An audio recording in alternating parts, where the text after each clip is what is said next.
actually, this doesn't just begin and end during childhood. Actually, some of us adults, um, we also have to build our own frustration tolerance. Like, for example, if we need to be at the office by 8 o'clock, but then suddenly there's a surge of heavy traffic because of an unexpected construction, then that's one minor inconvenience.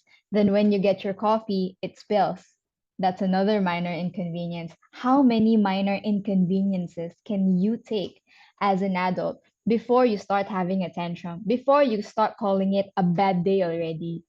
Perhaps you're trying to assemble a bookcase that you've ordered, and it would seem that in the instruction video, it would be easy. But while you're doing it, surprise, you realize that you're using the wrong screws in the wrong places. And now you have to admit to yourself that it's much, much more complicated than you thought. Have you ever had those experiences where you feel so frustrated, you're just gonna call it off? You're so frustrated, you're angry, not just with the thing that you're doing, not just with the situation, but also you're getting frustrated with yourself. Why did I not think of this beforehand? Why do I not know how to fix this? Well, these feelings of frustration, if it's so intense for us, how much more is it frustrating or more intense for children, for little humans who have only been experiencing life for 3 years? Humans that have been experiencing life for 5 years. So they feel this in a much, much more intense way. So life can be very, very overwhelming for them, especially when they get to be fed the correct answers all the time. So, as the adult in a room, it's so tempting for us to solve the problems for our children so that they don't have a tantrum, right? So when you feel that your child is getting a bit annoyed, a bit irritated, oh, here's the solution. I will give you the solution so that you are not uncomfortable, so that you are not sad, so you don't get angry. See, that is what I see the common problem is for child caregivers or for educators, for parents, is that they um, easily solve their children's problems for them. And this makes them lack the tolerance for frustration. So, what is frustration tolerance? So, simply put, frustration tolerance is the ability to cope with disappointment, obstacles, setbacks, and strong emotions in a healthy and constructive way. So, this involves a state of internal tension we experience when what we want, our goals, expectations, we don't arrive to it, we don't get it that easily. While some might view frustration tolerance as a form of anger, I mean, it is going there. It is helpful to understand that it is separate from anger. So it's our capacity to tolerate, having a lot of problems, frustration, and this might vary from person to person. So you might feel so stressed about one or two minor inconveniences, but for others it could be up to 5 or 10. And by contrast, some other people don't, I mean, seem to not even care. And did you know that if someone is already withdrawn from caring, that is also a sign of low frustration tolerance? So that's for teenagers already. If they say they don't care, they don't want to do it anymore, that means they don't have the skills to face this very stressful task that they are given to. So that means they have very low frustration tolerance. So children um experience this, well, think of it as them um, practicing this as a muscle. So it's like a rubber band. So resilience is the elasticity to stretch, and frustration tolerance refers to how slowly or how quickly we snap when the emotions are pulled. So if obstacles are blocking the children from attaining their goal, they might get very overwhelmed or explosive, having tantrums. And that might be a sign that they already have a low frustration threshold. So let's talk about how it manifests, or when. When does it usually manifest? Well, in simple terms, for toddlers to preschoolers, so that's from 1 to 3 foods, when they're being forced to try foods that they're unknown to. They might feel quite uncomfortable, might feel quite not nice when they're learning and they don't get it as easily, or when they're exposed to a different curriculum that they don't match to, because some children are meant for Montessori, some children are meant for thematic approach. But if a children is placed in a curriculum with which they don't um belong in, they don't learn well in, they will become very frustrated when they're learning counting and most importantly, sharing. So when it comes to, sorry, when it comes to school age children, so that these are the children in their primary um, years. So it might be as simple as tying their shoes, being independent already, feeding themselves, bathing themselves, losing to a game. This is the time where they are already socializing with a very diverse set of people coming from different communities. When they're competing in a contest, some children are very sore losers, or very bad winners too. They brag too much. It means they haven't overcome that growth mindset. They feel that winning is only the good thing and losing is a bad thing, which is also not right. Examinations can also stress children out. For preteens or teenagers, it could be as complicated as learning how to drive, receiving peer pressure from the friends that they want to belong in, fitting in. These are the things that might where frustration is bound to pop up. So when your child is frustrated, you have an opportunity to help them to learn um, how to tolerate this frustration. So we have to let them experience the frustration actually, so that they have the ability to cope with disappointment, obstacles, and strong emotions in a healthy and constructive way. So as a parent or as a teacher, it's crucial for you to have age appropriate expectations for tolerating frustration. So children's abilities change over time, and the younger children are, the likely they are to struggle with frustration.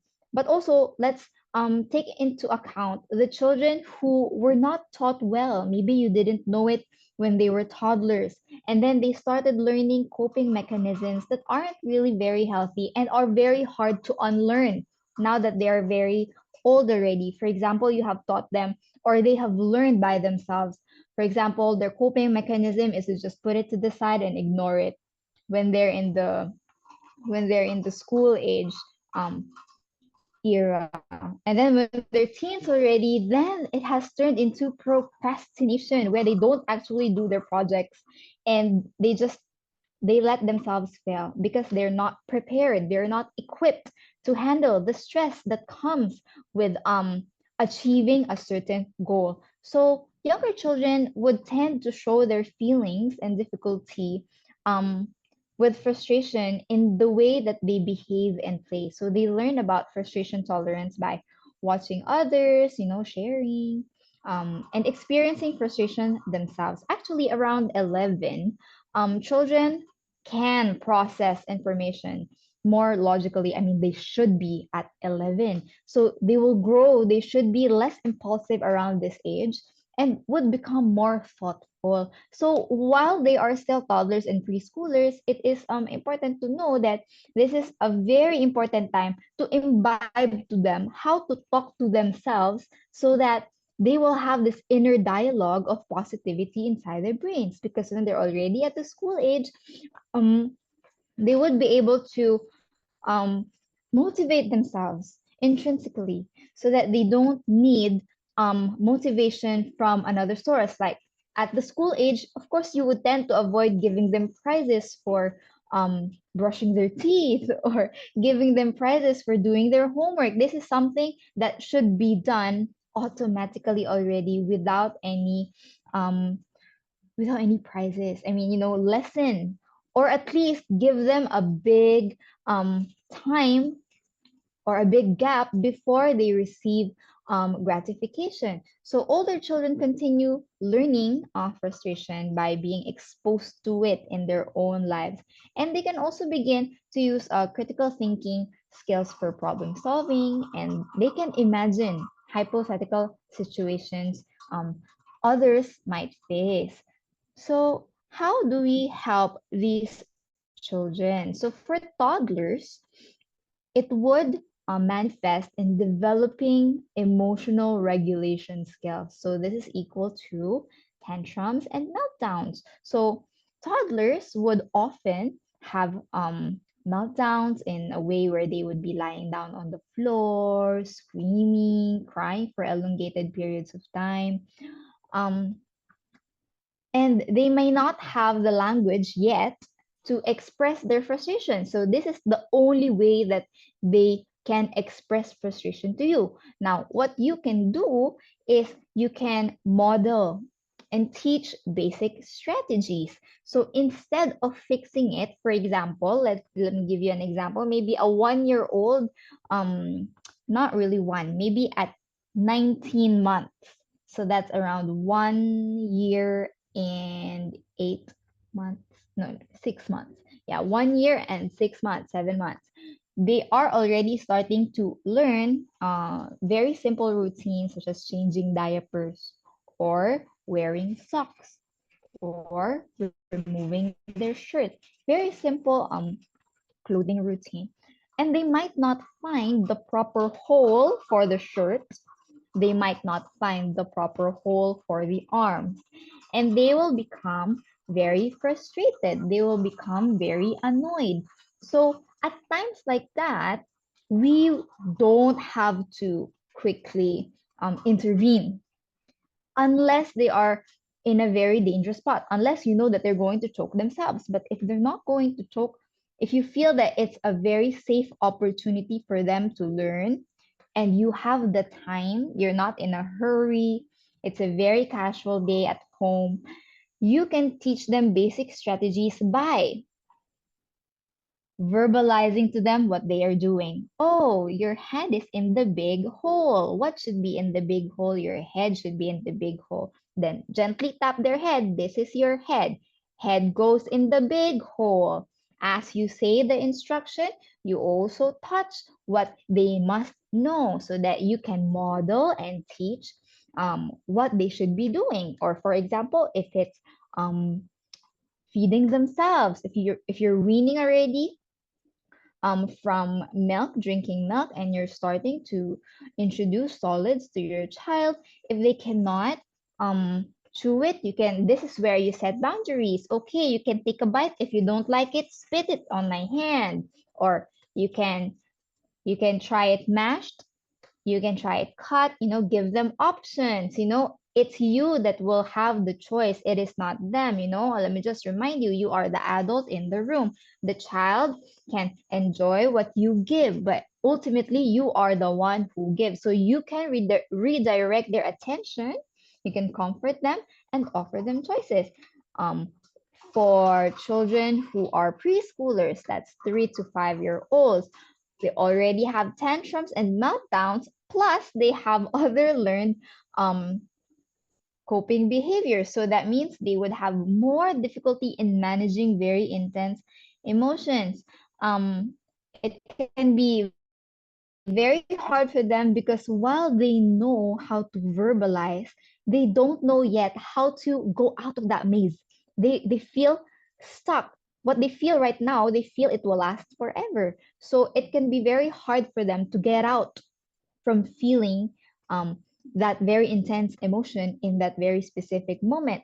But this is where you can teach them coping strategies, such as breathing exercises. You can breathe with them. This really works with me at school. So currently I work at the child care and I handle 4 years old, 4-year-old children. So I have 28. So when they come in the morning, maybe half of them would cry. And as a teacher, that's very it's a waste of time, honestly, to have 28 children crying when they come to school. I mean, it's the transition week here where I teach. So I'm currently in Singapore. So their school calendar starts in January. So now everyone is coming in. They're all new. We don't really know each other yet. So when they come, they do cry. For children who are able to understand, those who are more mature in a sense, I give them a timer. I can tell them, I reassure them in 10 counts. When you breathe with me,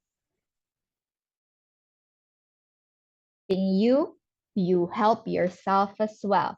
So when I squeeze your hand, inhale, I let go of your hand, breathe out. So we do 10 of those, and magically they do stop. Even if at the front they're going to be screaming and shouting, they're going to be struggling, holding the gate. You know how dramatic these children can be. When you give them the proper instruction of the technique that they must do, they are able to follow through and successfully calm themselves down. So, what other things can be very frustrating for a 3 to 5-year-old child? It could be climbing climbing something in the playground. So some playgrounds can be quite difficult to maneuver. So sometimes it's not just um, a steady ladder. Sometimes the ladder going spiral, it goes spiral up. And when it's that way, of course, it's a new feature for children. And if they don't go up, but they see their peers that are able to go up, it makes them feel that, hey, it's not fair. We're the same age, but they're able to do it and I cannot.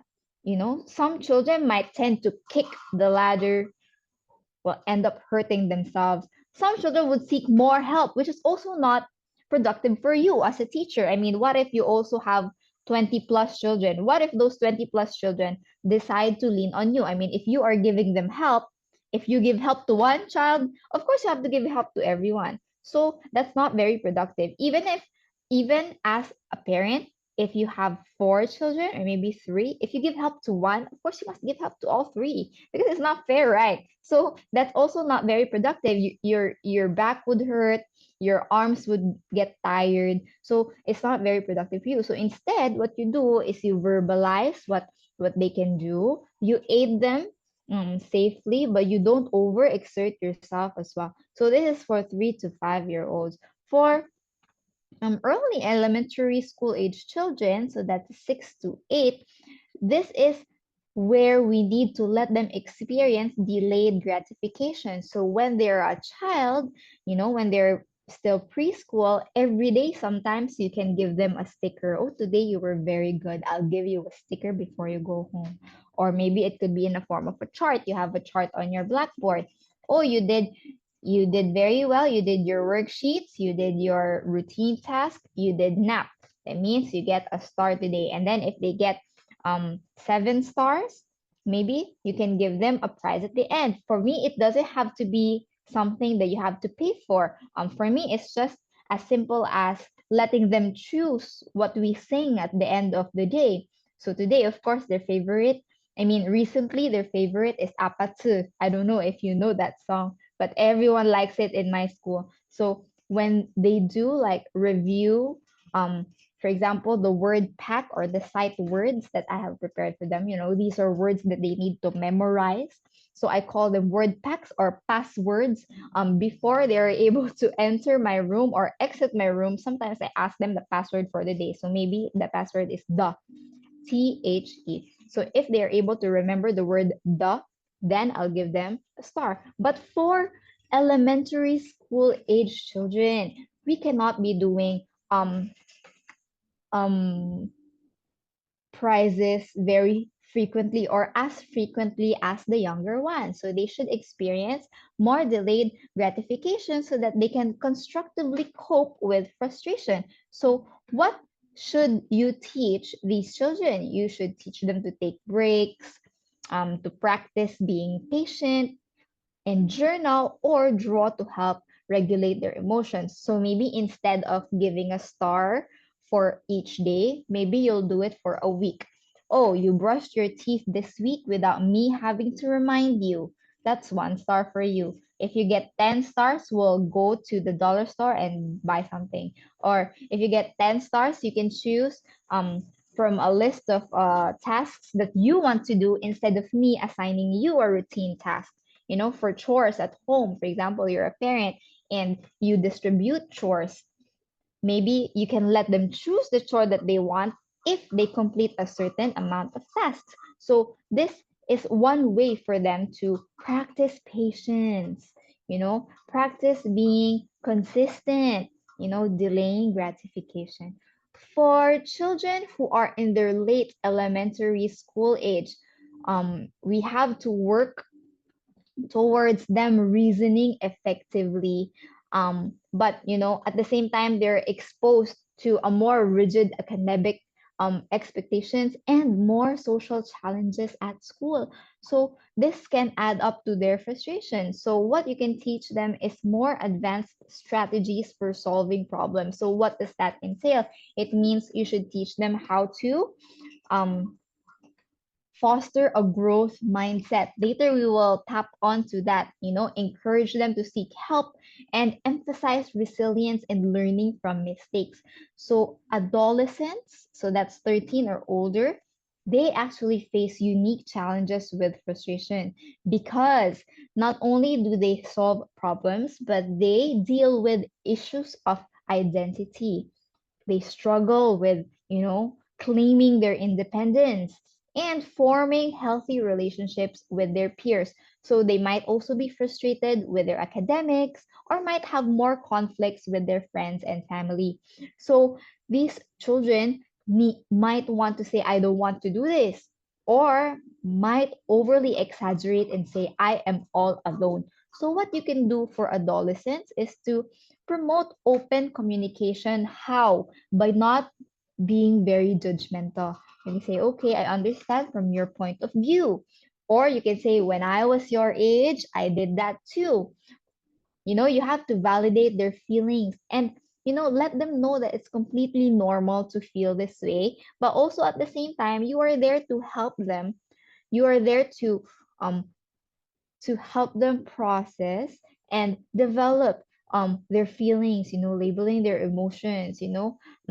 Aside from that, we should encourage them to participate in hobbies and to turn to trusted adults for support. Now, if you don't think your child is responding to frustration in a very age appropriate way, so if you feel like your child is already 9 but is still having tantrums like a 3-year-old, rolling on the ground, well, I mean, let's talk to a mental health professional or have them go for a developmental screening for your concerns, because poor frustration tolerance in children can be a sign of mental health issues, maybe like anxiety, depression, or ADHD. Yeah, so if these don't add up to the child that you're caring for right now, maybe it is time for you to seek medical advice. So, from my experience, children watch um, how you handle frustration um, and learn by observing your behavior. So, for example, in my class, recently, I often get frustrated because there's a lot of them. And when there's a lot of children, you have to remind them a lot of times too. So if I have to repeat myself maybe more than 10 times, my patience is very long. But if I have to repeat myself 10 times, I really get super duper annoyed. And do I hide that from my students? No, I don't. I tell them I need the calm down corner. I will say because they can understand the calm down corner. It's for us to use when we're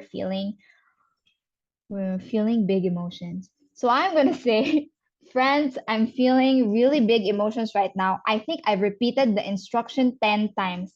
Some more, other people are asking me what we're supposed to do. Why is no one listening to me? I feel like I'm not heard. I need to breathe first. When I say those words, everyone in the class, they actually hush. They know I need my space. Then I show them I need to breathe a bit. It helps me and it helps them learn from me that if there's a big situation and I'm getting overwhelmed, teacher Taj is getting overwhelmed, she takes a breather first. So maybe when I'm frustrated, I take a breather first and maybe I'll know what to do next. So I model what I need to do so that I can teach my children regulation strategies. What else do I, aside from breathing, I tell them sometimes I need a break from this, let's do something else. Just a while ago, when we went to the playground, it was raining. And it was like the children had seen rain for the first time. So they were not being very safe. They were jumping on the puddles. They were using the water from the pipes to wash their hands. You know, these are not very safe behaviors for a huge class. And what I did, I was like, okay, everyone, hands up, we're going away from the playground. And they were like, hey, why? And then they would complain, I don't want to go back to the room. I don't want to go back to the room. But you know, they're they're feeling quite intense emotions. And while it may be positive for them, you know, reminding them so many times will not, you know, build proper regulation strategies. So I quickly removed them from their source of excitement. And then I told them, okay, what you did just now, I was very upset with it. So I think I need to not see the playground first. And they were just looking at me. And you know, in the afternoon, another child wanted to borrow this toy that his friend has brought to school, but his friend didn't want to share the toy. You know what the child did? I didn't intervene. I was just listening to them from afar. But you know how loud children's voices can be. Even from afar, you can actually hear their conversations. So I was listening to them from afar. He was trying to borrow his friend's toy. His friend said, I don't want to give it to you. This is my toy. You want a toy? You bring it from your home. And then you know what this child did? He said, okay, you don't want to share it to me? Then I'll go see another friend's toy instead. And he went to another table. And that was a very surprising action for me because this child would usually get frustrated very easily and would whine when he doesn't get his way. But see, since I was able to model a behavior in the morning, he was able to adapt and try it in the afternoon. So it could be as quick as that. It's not really very difficult, but I understand it can be quite difficult to show healthy coping mechanisms, especially for us adults that we've learned so much behaviors. So we have to be very mindful of what behaviors we model to the child. So for the next one is exposure. So that's repeated and safe exposure to frustration triggers is the best way to build tolerance to frustration. One of the simplest examples is building blocks. You know those very small wooden blocks or plastic blocks that children use to stack up when they are young, 2 year olds to three, like this, you know, stacking it up as tall as they can. Um, and then once they stack it up to the tallest one, it's bound to fall. And when they fall, your automatic reaction is to, don't cry, don't cry. I'm going to build it up for you. You see, I can build it up. And that is lessening their exposure to feeling frustrated. You know, if we lessen their exposure to being frustrated, what happens is that once they feel it without you there, they feel scared. They feel scared to be frustrated, and thus they have a tantrum. And thus they get angry. They get stressed because they haven't felt the whole duration of being frustrated. It should be that a child experiences frustration regularly in a manner that is safe and has, of course, a time limit as well. But you know, we let them be exposed to the feeling of frustration and make them feel that it is completely okay to be frustrated. It is normal. It's just your reaction because, of course, you want it to be perfect. But this is the feeling of not being perfect, but wanting to be perfect. It's like a more intense feeling of disappointment. So if they are allowed, if they have a safe space to feel frustrated, feel disappointed, they will have a longer frustration tolerance as they grow older. Another way is to collaborate with your educators and teachers or other primary caregivers. So, for example, you are a parent. At home, your child is starting to, for example, you're a first time parent. At home, your child is starting to exhibit um, um, behaviors that are very new to you. So, for example, your child has started saying things to himself, such as, I'm so stupid, stupid, stupid me. Some children would tend to talk to themselves in this manner. Of course, if you don't know where it came from, like you're very sure that you've monitored their screen time, they don't really play with other children that are not supervised by you, you ask their teacher, hey teacher, is there any incident in school that I might need to know about? My child is speaking this way. I don't think it came from my home. I don't think it came from his playmates in the neighborhood. So, or if you are a teacher, for example, I also observe this from children, them talking down to themselves.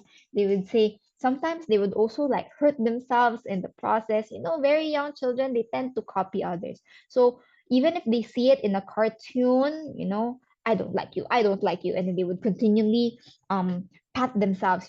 Have you seen children like this? So some children would do that. I hate you, and then referring to themselves, I hate you, I hate you. You might want to connect with their caregiver at home. Hey mommy, how do you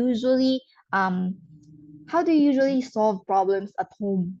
When he makes a mistake while you're reviewing concepts at home, how do you usually go about it? Some parents can be very candid with you. They would say, oh, actually, tell him he's stupid. Because parents, they feel sometimes that they're your friends. It's nice to have that relationship with parents as well, having them be candid with you. So some parents would say, oh, it's because at home when he makes a mistake, I actually slap his hand, or actually at home when he doesn't do his work or he does it wrongly, I get very angry and I let his dad handle it, or I let his mom handle it.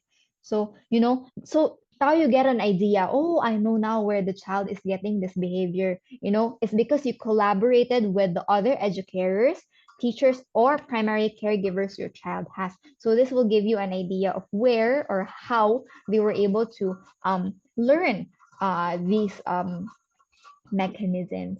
So what can we do? What are the strategies that we can try to lessen or to elongate and to help our children build frustration tolerance? Number one is to teach them problem solving skills. So, what does that mean? First, we identify the problem. Let's say an example would be tying their shoes. So, tying the ribbons of their shoes. What is the problem? There could be so many problems in that one specific situation. Maybe the strings are all tangled up. Maybe the strings are not long enough. Maybe it's too long. Letting your child identify the problems themselves also gives them a, a chance for them to verbalize what seems to be wrong, like from their perspective, what seems to be wrong. If they are able to identify and verbalize the problem that they have, then you can introduce brainstorming solutions. If it is tangled, do you think you can pull it out yourself, or is it too tight already that I need to intervene? Is it you forgot what we need to do, or is it you're just scared to try it yourself, like independently? Is the child scared to do it independently, or is the child very hesitant? You brainstorm solutions. Next is you evaluate pros and cons. For example, you're very time bound. You're already hurrying to the next place to go to. Like for example, you're hurrying into your car. So if you let them problem solve at that moment, you're going to be very late. So yeah, you evaluate pros and cons with your children. You can say, oh, okay, we will tie your shoes when we get there, or you can try to figure it out in the car. You know, and at the end, once they're able to do these first three by themselves, you may let them choose their preferred course of action. You know why they should choose their own course of action? It's for them to practice trial and error. So it's for them to also have a sense of, wow, I was able to figure it out myself, or oh, this way that I chose is not very practical. It didn't help at all. Or maybe it's not helping them out at all, but they feel that they've succeeded. So it's also a channel for you to, help your child assess their success, if they really succeeded or if it's just a feeling of success. So that's for problem solving. Next one is to teach them growth mindset. So a growth mindset is the belief that knowledge and talents can be improved through hard work, practice, and dedication. So it can be as simple again as tying shoes. So some children might get so frustrated that parents would tend to go the easy route and just say, oh, okay, I'll buy you the Velcro shoes instead. Now, when they're a bit older, when they're already teens, some teens might feel a bit shy wearing Velcro shoes because their peers might say, "Oh, that's the same shoes as my little brother, or that's the same shoes as my little sister. Are you a little sister? Are you?" These children sometimes they know how to tease their peers. So if your child doesn't have a growth mindset, they might feel very insecure. They might tend to believe what their peers are saying. But with a growth mindset, your child might say, okay, I can't do it, not yet, but in the future I will. So they will be less susceptible to bullying as well if they have this growth mindset. What else can we teach our children? Labeling emotions. So when we teach them to recognize and label their emotions, we can teach them that frustration is just a normal emotion. Everyone feels it. And you can even give them examples, situations of when we are frustrated, of when their grandpa, their grandma is frustrated. What situations can be um, frustrating? So you normalize these intense emotions. We don't have to stop it immediately. We can normalize it. And in that way, you also welcome the conversation. You're very open to discussing what they are currently feeling. Um, and the last one is priming and reassurance. What is priming? Priming is just preparing them for what might happen. So, for example, they are going to play ball. For example, they're going to play football. You can tell them, in a game like this, there are always winners and there are always losers. You might be one or the other, but what's important is that you stay safe. Maybe that's your motto in at home.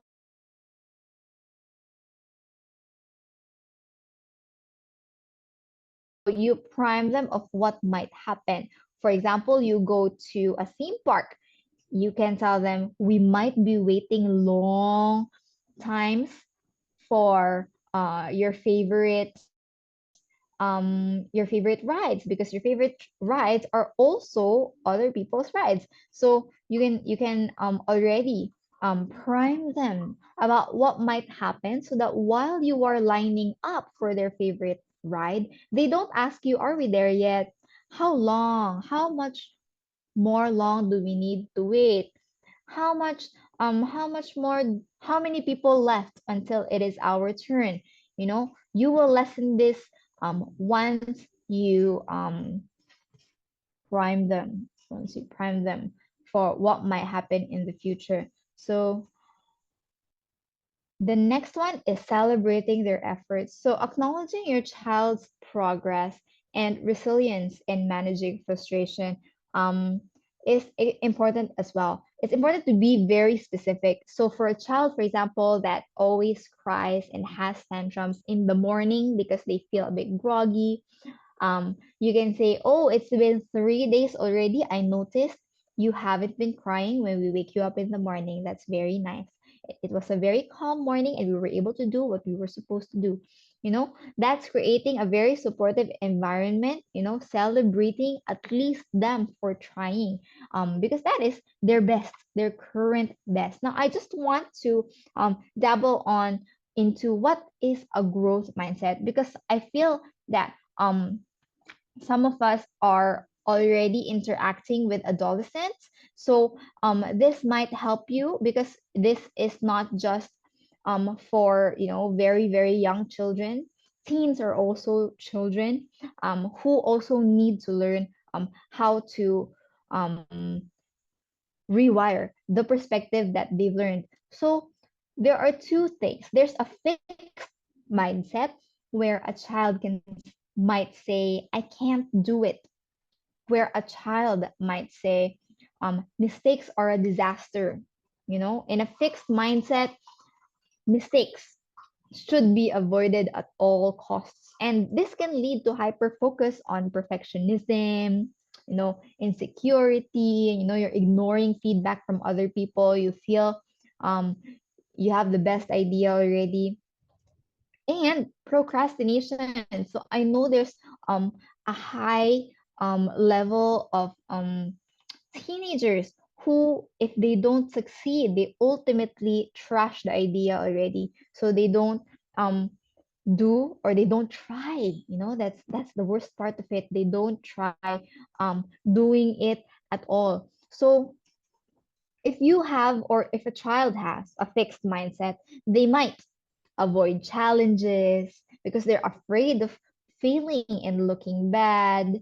They might get discouraged easily, give up when things get tough. They might see effort, trying and trying and trying again as a sign of weakness. Because no one needs to have to work so hard if you're very talented, right? Some people believe that you don't have to work so hard if you're talented, if you're really great. You should do it in easy peasy. You know, they might, if you have a fixed mindset, if your child has a fixed mindset, they might feel threatened by, jealous, or envious of the success of their peers. So these are children who are, well, they're quite sore losers because they feel like they try to downplay the success of others to make themselves feel better. That is having a fixed mindset for teenagers. And this is not very proactive. Now, what is having a growth mindset, in contrast?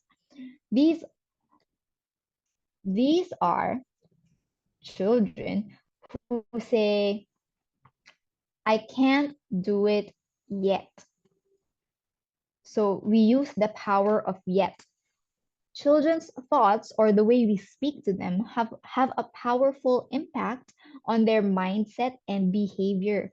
If at the beginning of their childhood, we already cultivate a positive inner dialogue by speaking to them in a positive way, by challenging negative self talk and replacing it with positive affirmations, we already instill a growth mindset to them. What else? Um, Instead of saying mistakes are a disaster, we can say mistakes are part of the process. I can try again. For example, in my classroom, for example, a child might be using a sharpener, the traditional sharpener where you have to hold and you have to twist the pencil yourself. Sometimes these sharpeners can be a bit faulty, and when they twist and twist, sometimes the sharpener opens and then all the pencil dust scatters on the floor. Now, since this student has been handled by a different educator before, they might feel scared because, in that situation, what is the automatic response? An adult might feel angry because what, you're making a mess, you're making such a big mess. How could you do this? You're already so old. You shouldn't be, doing this by accident. Are you doing it on purpose? How other adults might treat children. So now our motto in class is that if you have a mistake, just fix it. So if the pencil dust falls on the floor, fix it. How do you fix it? Get the sweeper and sweep it off the floor. If you spill water on the table, I don't mind. Fix it. How do you fix water on the table? You wipe it with a cloth. Or if you did not write your name properly, someone might feel, children might feel a bit intimidated. I say, fix it. How do you fix writing your name incorrectly? Look at your name card and try again. You know what? I always tell them, whatever mistake you feel you're doing, it can always be corrected because we're here in school to learn. And you learn by fixing your own mistakes. And I know you're very clever. You're clever enough to know how to fix your mistake, because if you're going to ask me for help and you know what I need to do, you know what teacher needs to do to help you, that means you know already what you need to do so that you can fix it yourself. And I trust you can tell your children that I trust that you can fix your mistake. What other things can you tell them? You can tell them that we can be inspired by other successful people. You know, instead of downplaying their success, we can already um, get inspired. How did they do it? How, what steps did they take so that they can achieve this certain goal? You know, what else can we tell them?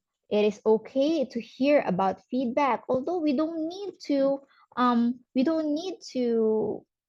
follow everybody's feedback. It's important to be able to have that openness in hearing, I mean, what other people need to say, so that you also see yourself from their perspective. You know, this will help them develop a love of learning, you know, cultivating curiosity about the world around them, you know, to have a desire to learn new things, whether it's about reading books, finishing up a report, doing show and tell, you know, or even learning new hobbies. You know, they will persist in the face of setbacks when they have a growth mindset.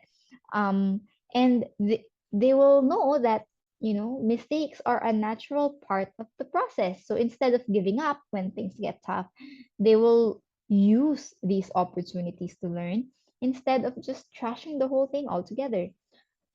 So, in turn, children would be excited about opportunities to grow. So, I hope that gave you what a growth mindset is all about. So, hopefully, we can try to reframe a child's perspective from a fixed mindset to a growth mindset. So, the bottom line is that tolerating frustration is not easy. It's very easy. Of course, it's a negative emotion. You will all feel very bad. A child will feel very bad. But by creating age appropriate challenges and equipping our children with the resources, just problem solving, the patience, delayed gratification, you know, breathing exercises, by equipping our children with these resources to face their problems, we can help them learn how to thrive in the face of frustration and stress. So thank you so much in listening to my talk today about building frustration. Now I know some people might have some questions. So if you do have questions, you may um ask them